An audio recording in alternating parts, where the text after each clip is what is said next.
Today, we are discussing artificial general intelligence, reference frames, and human communication as it applies to the Quadranym model of word sensibility. This is an overview of the model's theory and application. It also involves a resource project for natural language processing that you can find at nemology.org. It's an open source language project, database, wiki, and API. A lot going on with AI these days. The advent of massive language models has been a bit of a milestone for the field of AI. Generative language models are good at predicting the relevant context from natural language inputs, but what about the latent semantic relations? When pulling from basic human experience to understand language, to understand some text, this requires a particular kind of training data and is an interesting area for generative language models. So for instance, where GPT is great with predicting and generating content relevant to the context derived from the inputs, word sensibility is about predicting the best reference frame derived from the GPT outputs. That is, it produces the general context based on the relevant context. Well, that's one theoretical application, but it's a good way to begin thinking about reference frames. The aim is to simulate human responsiveness. Responsiveness is the ability of an agent to adjust to changes in its internal and external environments. In the model, this is represented in reference frames. You can see a system example on the screen.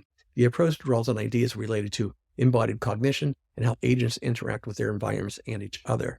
There can be different response models. Each is like a different viewpoint, orientation, or bias. The goal is to increase contextual awareness, improve common sense prediction and metaphoric relations, and the ability to generalize. And also there is a cultural disambiguation aspect to the model. But fundamentally, it aims to assist natural language systems by interpreting the basic analogs that ground language. So this is about how machines can respond to language in different and more natural ways. Again, this is a general review of the Quadranym model of word sensibility. We're going to present a theoretical approach that can be interpreted for a wide span of applications. But before we discuss how to apply the model, we'll quickly introduce some basic components: quadranyms, reference frames, and dynamical context.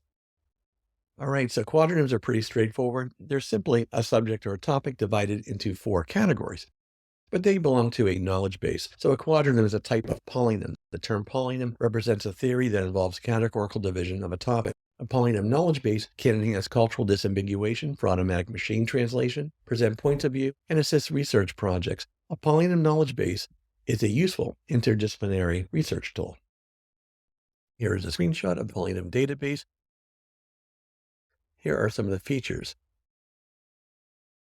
Here is a quadranym database set up to accommodate the quadranym classification scheme. Here are the prime dimensions. All right. Semantic word relations in the model are represented in units, scripts, and layers. Quadranyms are represented in units and scripts, and polynyms can form layers.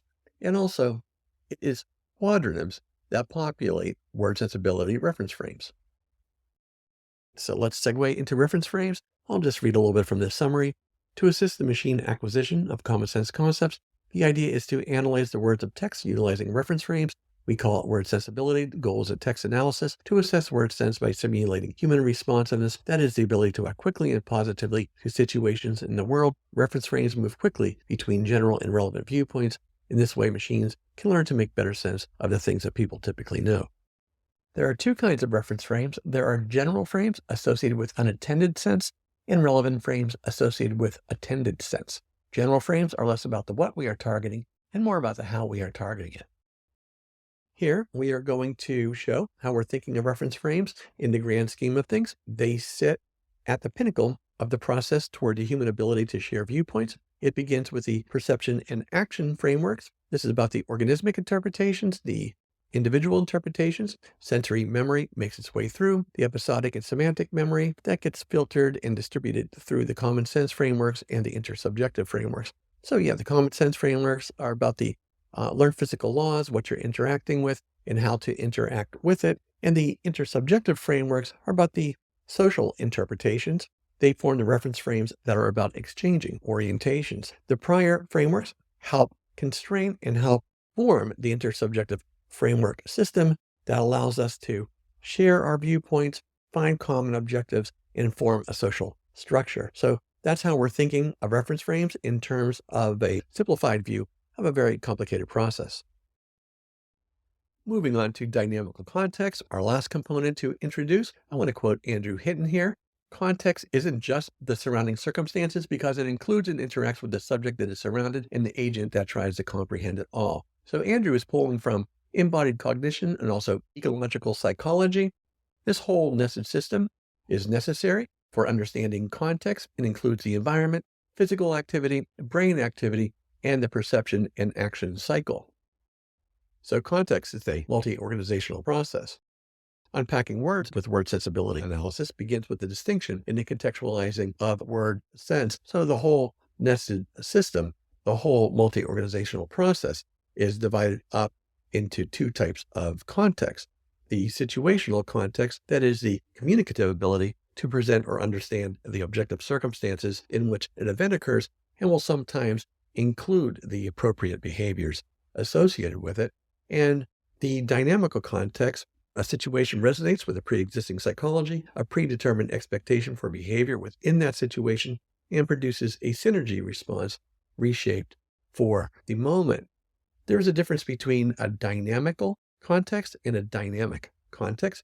A dynamic context communicates the changes in a situation, while the dynamical context communicates the agent's response to changes in a situation.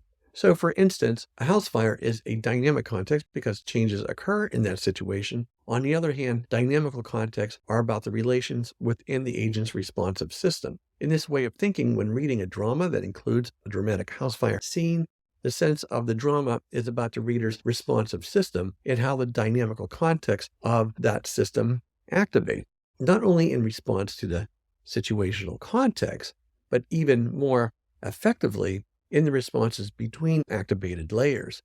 Each layer aims to achieve a sense of homeostasis. Although the application of the model aims to deal with sharing viewpoints through language, the theoretical ideas are most concerned with the non-linguistic aspects of using language, aspects that ground the responsiveness of communication. Body and environment play important roles in thinking. The idea is to represent the mechanism that helps combine all the different information into a necessary semantic orientation. In the view of embodied language processing, the overlap between various semantic categories with sensory motor areas suggests that a common mechanism is used by neurons to process action, perception, and semantics. So what we aim to abstract might be best expressed in this quote by Maurice Merleau-Ponty. To understand is to experience harmony between what we aim at and what is given, between the intention and the performance, and the body is our anchorage in the world. All right, so let's begin the application overview. So word sensibility is about agents orienting to communications. In the illustration, there seems to be a disagreement about a figure between the two agents.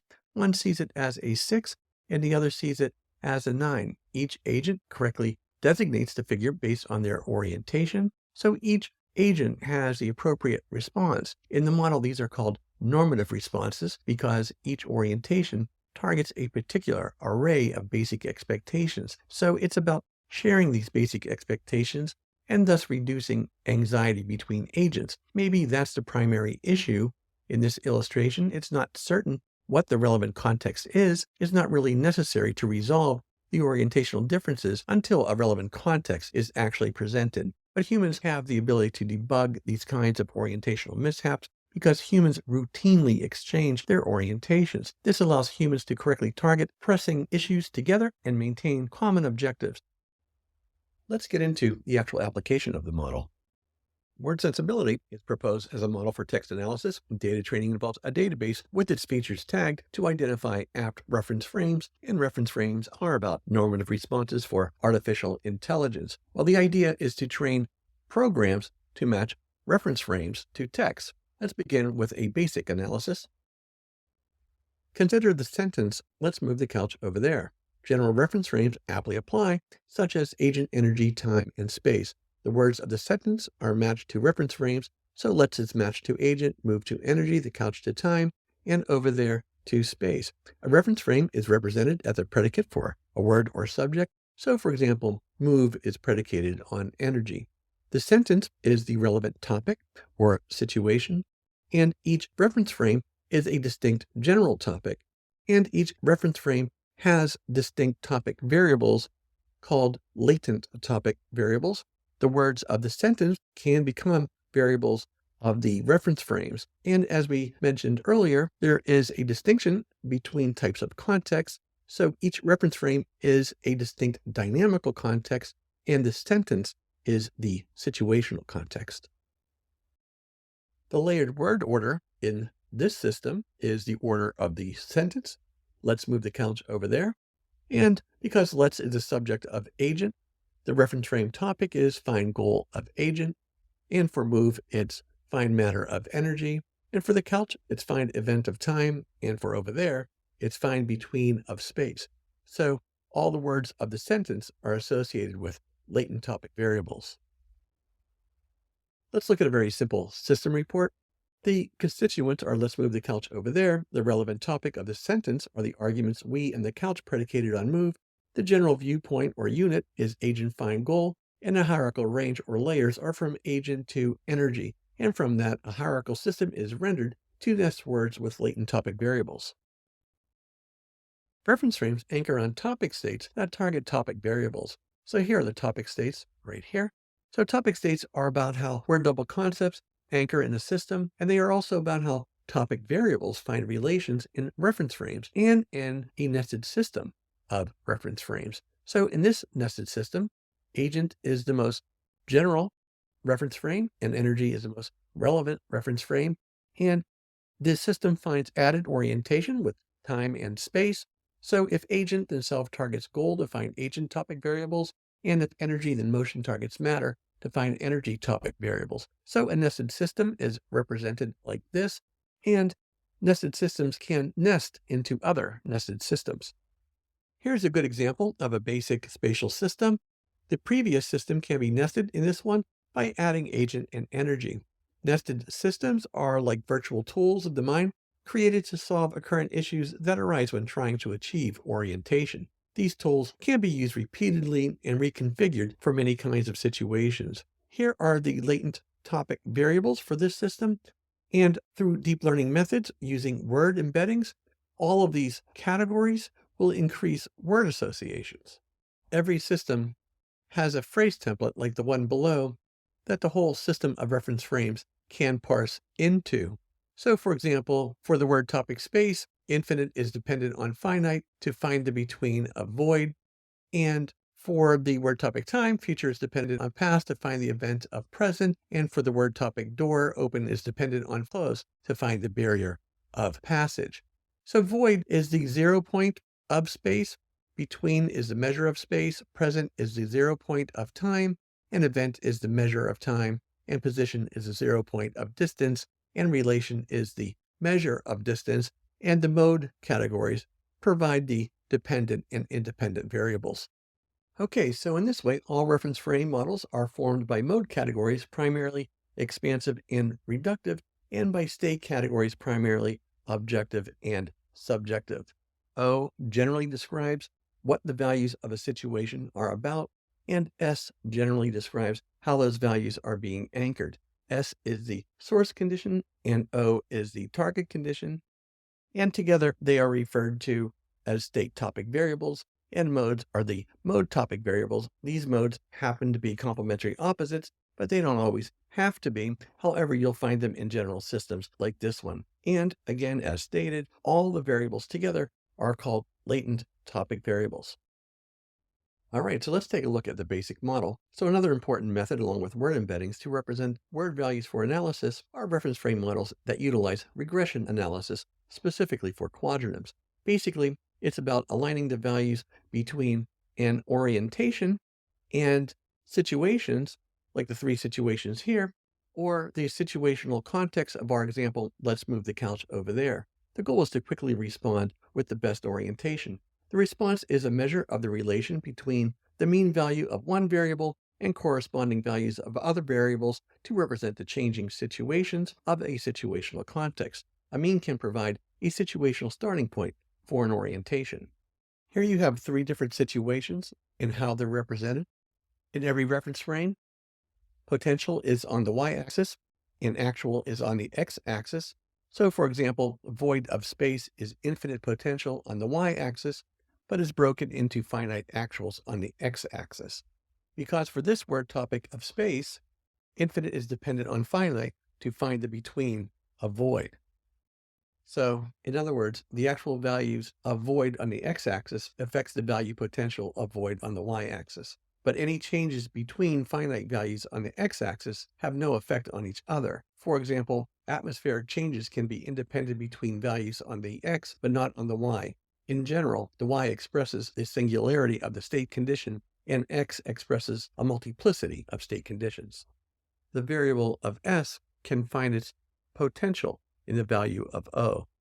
All the latent topic variables apply according to the situation, and the relations between the variables are represented by weighted values.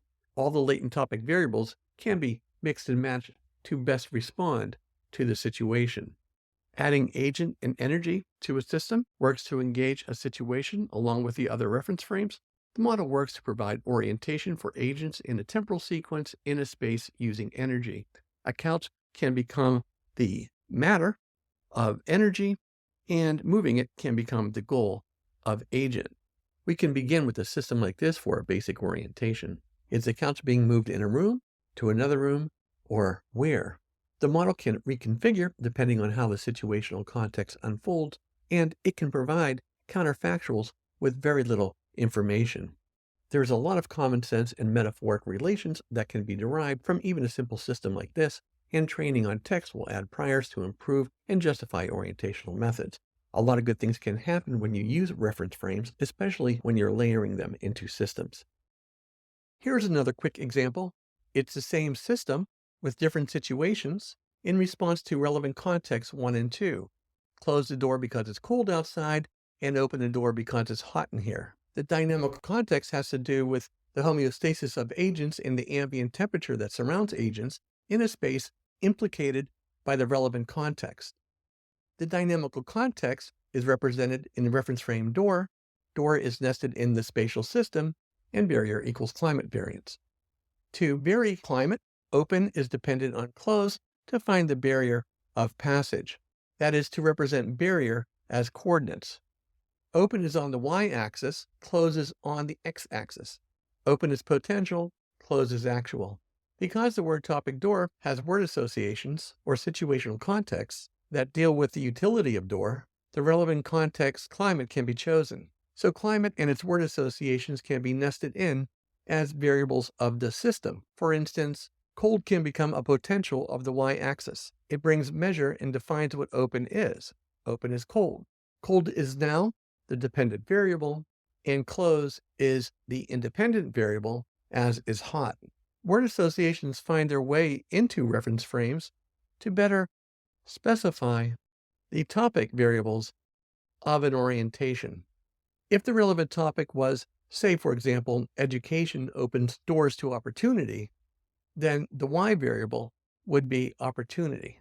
So just as a final note here, reference frame models configure for literal or figurative expressions. To sum up reference frame models to this point, a reference frame system, its variables, and its objective field of data points reconfigure to link with different types of topic fields. That is to say, dynamical contexts virtually couple with situational contexts. The model's basic task is to identify instances of source and target conditions, and then learn to generate them as tools for orientation and sharing viewpoints. As we'll show, source and target conditions are different from source and target domains. To understand text, humans share some basic knowledge about the world. The reader intuits the general conditions when given the relevant context. In the spatial frame, the anchor void targets between to find apt spatial measures such as objects, regions, solid separation, and spatial separation. These are all general variables of between. They can become more specific. Objects can be about people and furniture. Regions could be about different rooms or areas in the same room. Solid separation can be about walls. Spatial separation is simply the distance between things. Void is a factor that is a constant in any relation to any variable of between. Void is in essence the background in a figure ground relationship with between. Source and target conditions are virtual mental states. Situations occur in the world. A source relies on a target to find what's relevant in a situation. A source condition is unmeasured, so a target is required to find measure. In theory, a source is needed for frames to elicit potential target conditions. The idea is straightforward. There can be no foreground without background.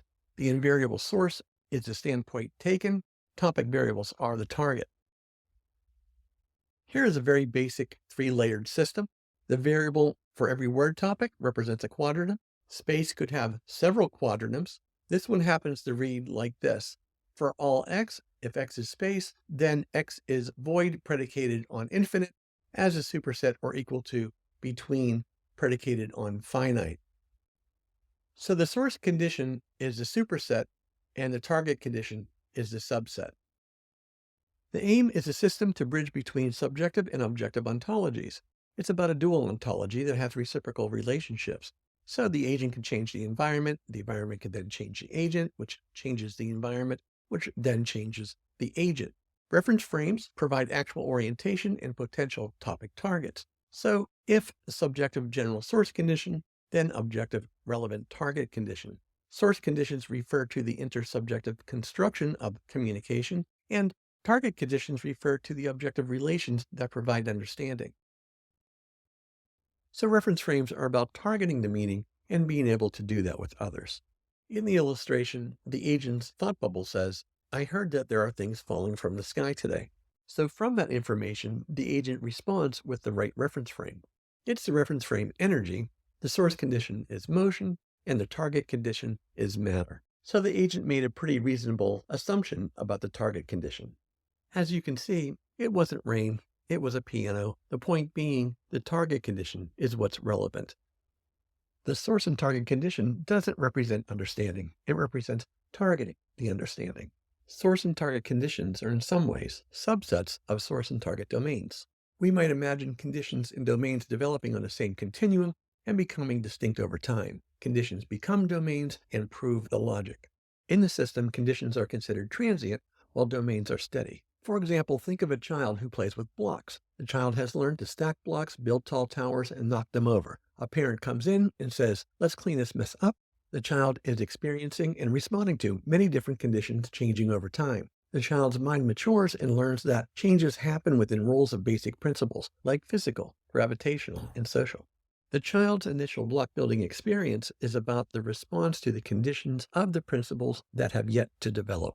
Adults and children use source and target conditions to break rules and find new methods of orientation. So the idea is that source and target conditions allow the mind to innately and responsibly select, organize, and interpret communicative orientations in and between source and target domains. Let's look at how we can represent reference frame systems with conceptual metaphors. The source domain is the conceptual domain from which we draw metaphoric expressions, and the target domain is the conceptual domain that we try to understand. Consider the sentence, Jan is in the club. The properties Jan and the club belong to the social domain, and the properties is in belongs to the spatial domain. We understand that Jan is in the club regardless of where Jan is in space. We are simply drawing on the spatial domain to understand Jan's social status with the club. Now let's look at the source and target conditions. Here we have a nested system of reference frames.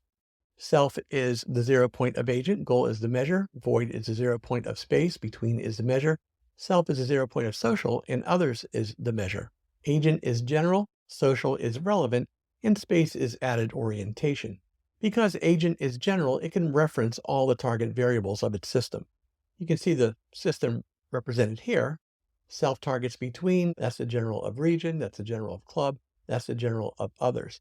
And here, source and target conditions are represented in domains. Conditions can receive top-down constraints. For example, self is a spatial property here, and self is a social property here. And the metaphoric system specifies how the conditions are linked between domains. For instance, the social property Jan and the spatial property is in link to different domains, but are not equivocated. Therefore, A plus B. The social property of the club and the spatial property between are different but equivocated, therefore A equals B.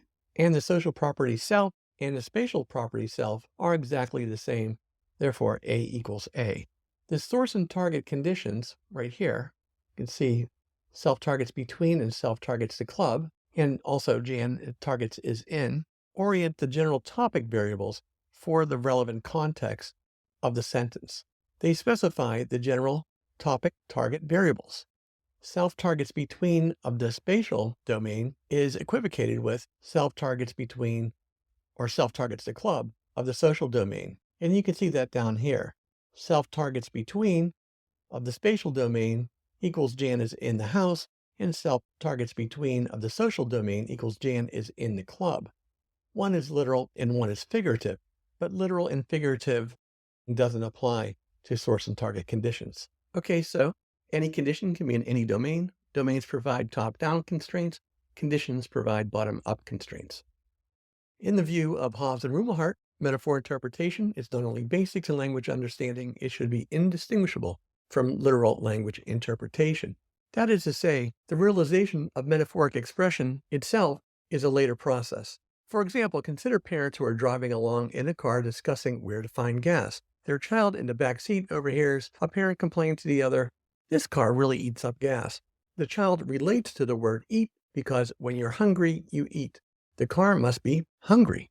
That's represented in this word topic model of eat.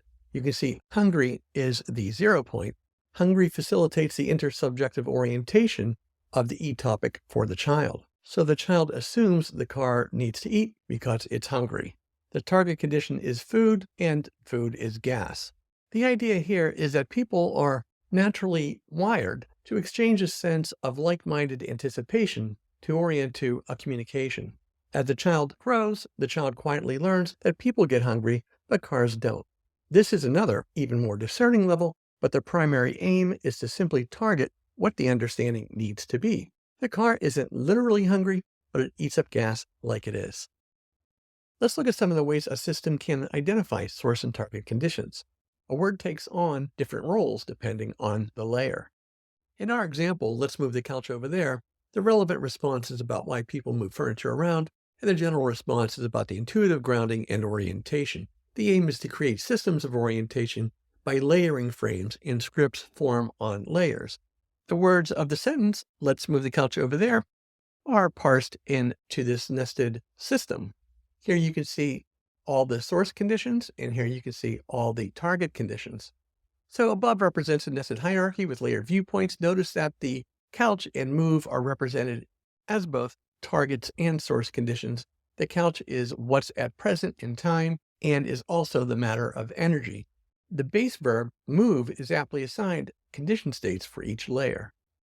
Neural nets can cluster words into reference frames, and the word associations acquired can receive orientations. Some resources to help train the model include WordNet semantic relations and ConceptNet common sense knowledge graphs. Here's a synset from WordNet: void, vacant, unobstructed. They can apply to the source condition of the word topic space. Move has prerequisite unobstructed. The ConceptNet relations can be used to connect the semantic relations of dynamical context systems. The verb of the sentence, "Let's move the couch over there," move, is illustrated here in 4 different dynamical contexts. For agent, move is a goal. For time, move is an event. For space, move has prerequisite unobstructed. And for energy, move is a motion. Training would also include open text assisted by syntactic analysis. Here's a syntactic analysis by Link Grammar. They make different connections between the words of the sentence. D connects determiners to nouns. O connects transitive verbs to direct or indirect objects. And J connects prepositions to their objects. Relations between reference frames and syntax add a potential level of predictivity. Each layer has an anchor, target, and grammar links. For the word topic agent, if let's, then move, that's from imperative verb to infinitive verb. And for the word topic time, if the couch, then move, from direct object to transitive verb. And for space, if move, then over there, that's from verb to prepositional phrase. And for the word topic energy, if move, then the couch, from transitive verb to direct object. The situational context and the dynamical context are 2 complementary systems of context in the word sensibility system. Let's take a look at the general architecture. This is a very general view. The central processor receives two inputs, the situational relations and the dynamical orientations. The text goes in here and gets sent to the central processor, and then it's sent to the situational context and works through its word associations, and also gets sent to the dynamical context that works its dynamical orientations that then get coupled to what the relevant context ends up being, and then cycles through and demonstrates objective understanding. If not, then it cycles through again. The job of the central processor is to judge how well the dynamical context is coupled to the situational context. The images above are reference frame models for energy. The images show the different sets of mode variables. Modes align target states to the situation. And this is how the coupling begins between situational context and dynamical context. These mode variables are more general. They're about how much the average person can lift, slide, or budge. And these mode variables can be a little more relevant. They're about the average weight of something. For example, a couch base or mountain. Motion predicated on active on the y-axis is let's move over there, and matter predicated on passive is the X factor, in this case, the couch. We're going to quickly touch on scripts and layers. This is about how reference frames can form into scripts. Here we see layers. Self is in the same category as motion, and goal is in the same category as matter. And here we see a script of energy. Motion is dependent on matter. Motion targets matter. The job of the script is to find a new condition for the X factor. It becomes a Y factor and is now dependent on the X factor, whatever that is. In this case, in our example, it's the couch. In scripts, targets become anchors for the next frame. Content iterates through a script until a cycle is complete. New reference frames are constructed through the process. Here's a way to think about scripts and layers working together. Consider a chimpanzee who smashes small stones with a big rock. Maybe the act continues just for the dynamic sense of it, the impact, stones fractured into fragments. Now consider the act repurposed to crack nuts. A new motivation, a new system of responsiveness is organized. The topic eat becomes an added layer to orient the topic smash. Reference frames quickly nest between general and relevant viewpoints. The rock of the environment becomes a tool of the organism to crack the shell of the nut. So for the chimp to eat, subjective nut targets objective rock. It's predicated on hard. It is the X factor. Then it becomes the subjective rock. It's predicated on tool, and it's a Y factor that's dependent on the objective smash. The agent's performance in the world is routine given the right conditions. The word sensibility approach aims to provide models for these conditions. So let's begin closing out the presentation. The Quadranym database is the primary resource to train the model. Quadranyms populate reference frames, and here is an example of a quadranym for energy, active, passive, matter, motion. Word topics have more than just one quadranym. They can have alternative quadranyms depending on the situational context. So here are two different quadranyms for the word topic energy. And a word topic can have different mode topic variables. For example, active is dependent on passive to find matter, or work is dependent on power to find matter, or size is dependent on weight to find matter. A quadranym is a basic unit of a faceted classification scheme. Any topic is analyzed into its component parts, beginning with the prime quadranym unit. And as a note, quadranyms can be structured in a free-form design or alternatively into a conjugal design where a state is always a noun and a mode is always a verb. And here you can see for the word topic transfer, we have the two verbs move and put, and the two nouns location and item, and here is the representation. All right, so here is the theory summary, the word sensibility hypothesis. The agent accumulates actual dynamic sense through experience and will act upon the dynamic sense necessary to orient to a given communication. Situational sense is the potential sense of one's actual dynamic sense, and dynamic sense can be literally or figuratively matched to a situation. Two distinct systems of context add stability and versatility for analysis. The situational context is about truth conditions. The dynamical context is about responsiveness. Dynamical contexts have no value unless coupled to situational contexts, and situational contexts need dynamical contexts to communicate the orientation. Here is a verse from the song Dee Doo Doo Doo, Dee Da Da Da by the Police. Don't think me unkind, words are hard to find. They're only checks I've left unsigned from the banks of chaos in my mind. Are words really checks? Are banks really in the mind? The answer is it doesn't matter. What matters is the semantic orientation that can be exchanged with others to anticipate the relevant understanding. Okay, so summing up, reference frames nest into various hierarchical layers from general to relevant.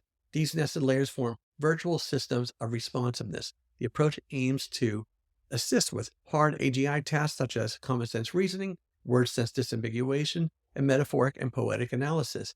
Yeah, there has been major improvements in these areas, but reference frames add another layer, mostly about generalizing and grounding. Ultimately, the goal was to enable machines the ability to share viewpoints. Quadranym system reference frames can be used with deep learning models that utilize word embedding methods to orient the word associations learned. And remember to check out nemology.org. I should mention that polynyms can be utilized in many different ways and for many different projects. And thanks for making it to the end of the video. Visit the About page for the project's motivation, scope, and goals. We are in the exploratory stage and look forward to any feedback. Please contact us. You can get to us through BuildIntuit.com. We will be making videos about specific apps and programs. Stay tuned for that. Stay well, and we'll see you next time.